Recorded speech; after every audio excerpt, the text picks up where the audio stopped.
for me to interview Marian Ispahani. She is the CEO of Saaze Corporation, a company in the renewable space with a focus on solar and bioplastic. Um, sorry, solar and bioplastic. Also, Marian work as well in other renewable energy companies, and she's pilot. She speaks 5 languages. She also be very active in social networks. So you have a very impressive curriculum, I have to say it. So, and many thanks, Marian, for being one of bioheroes and for spending your free time to help us to do more sustainable work. So I think we need more people like you. So many thanks, Marian, for the interview. The first question is about that. I would like that you explain a little bit more about your life and examples of what do you do to have a sustainable lifestyle, and how, of course, explain a little bit about your work in your company. Okay. First of all, thank you very much for having me here. I really appreciate it. Anything to do with, biodiversity, circular economy, sustainability, this has been something which is close to my heart. I've basically been an entrepreneur, I think, ever since my college days, and I started back then, and I got into starting companies and working with people, with other founders, and then I was in Silicon Valley. I moved there from Minnesota in the Midwest. And over there in Silicon Valley, you have access to like a lot of startups, and there's like very high energy. So I enjoyed that, that energy. And I said that, like, let's see what we can do. And so I had a few different startups, and then I got attracted to the renewable space and started a solar energy company with a partner. And we designed our own solar systems, and we decided to go for manufacturing in Asia to see what we could do. We pretty much started out designing them in my garage and said, now we need to go on a bigger scale. So we did that. We sold a bunch of systems in different countries in Africa and in Asia, in South Asia in particular. And then I realized, that like renewable is where I feel comfortable. Even though in Silicon Valley, I had been in different spaces, like in semiconductor and telecom and things like that. That sort of became my thing with renewables. And I always, when I grew up, always our main thing was, to make sure that everything is, organized, neat and clean. And, we were always raised that way. And so I was always conscious of that. So it wasn't just that, when I was in college in Minnesota or living in Silicon Valley, that, I saw, oh, these are the bins. And so we have to put the recycle in certain bins, things like that. This was something which I always felt. Mm-hmm. So to live a sustainable lifestyle, what's important, I think, is to be aware of your surroundings. Mm-hmm. And once you feel for the surroundings, you have an attachment to it, you can respect it. When I was doing my master's degree, I used to work with children. And these children, they were just amazing. We used to go on weekend trips with them to help them. These were children with, different kinds of psychological problems. And the teachers there, I was just, learning. But the teachers who ran the program, they would always teach respect. Mm-hmm. Respect your environment. When we went out into the forest, it was respect the trees, respect your friends. And so I really enjoyed that also, to see that. And I decided that a good way is to move forward is also to pass that on, right? So when you meet other people, you try to also explain and you try to educate, I suppose, or create awareness is perhaps a better word. To be used here, that about your environment. And I always try to see if I can buy something which is necessary rather than, you have excessive need for it. And so over the years, I grew to, be more like that and be more appreciative of what's around us.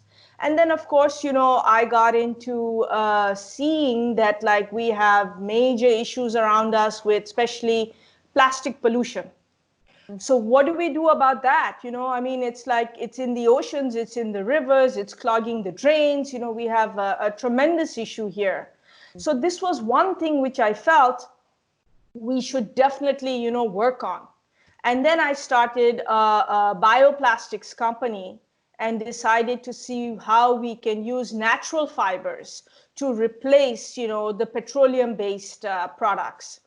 And it's a challenge. And then COVID hit us, so we're still trying, but we have an excellent team, and so I'm very positive about it. And so basically from the renewable space, which is, my main thing for many years, now in the bioplastics, it still comes in, under one umbrella. So we still work on solar projects. We still sell, solar systems. But, when I see the need for the plastic pollution issues and we need to solve those, so we've been like, working on that.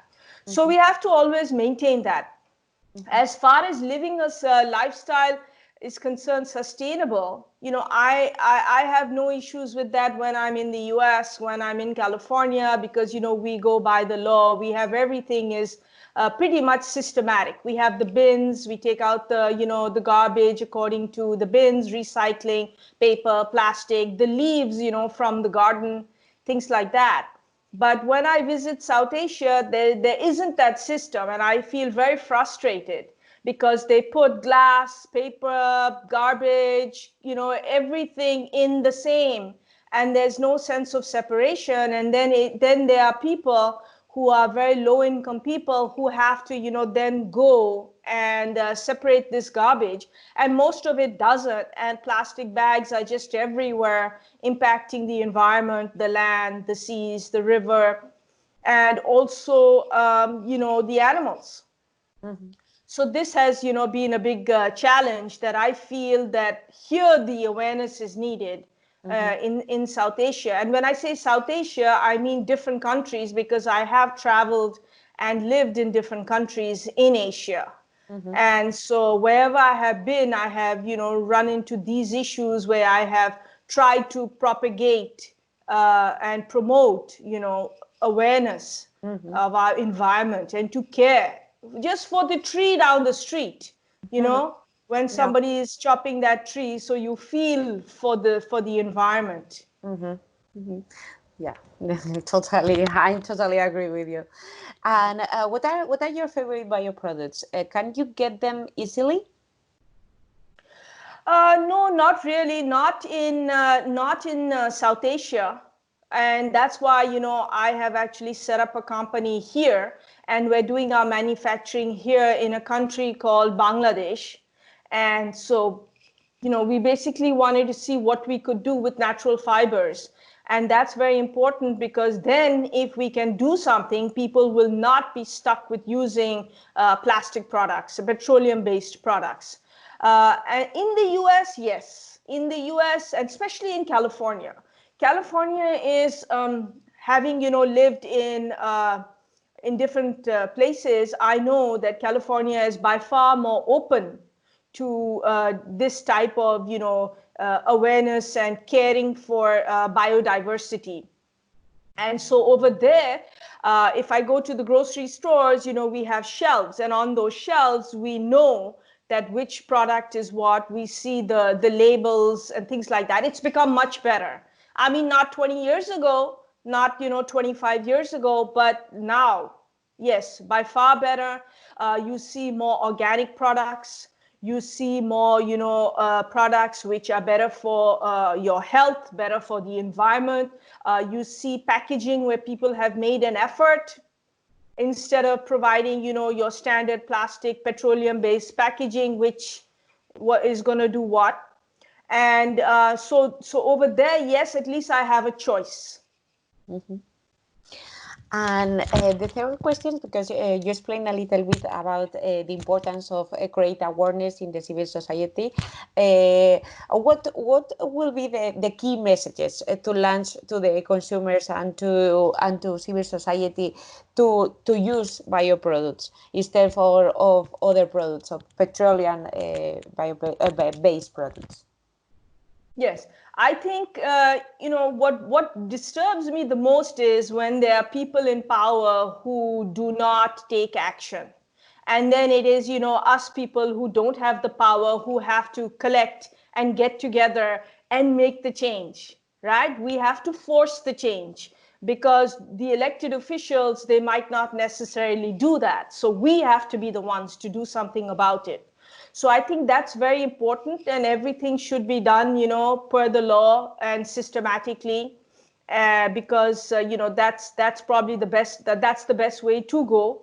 And I think that the awareness is important. I think if we start with the schools, and I remember hearing a person tell me that his kid, his son in the school, the teacher was teaching them something which the school was not used to, was teaching them to recycle, was teaching them to not throw away, not waste food, and to try to, use things which were not good for the environment. And when we say not good, chances are most of the time petroleum-based products are not good for the environment, especially single-use plastic.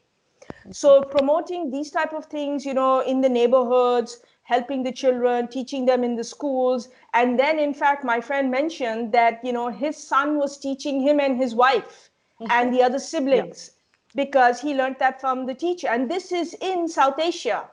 Mhm. This is not in California or anywhere else. And so that one example, gave me some hope.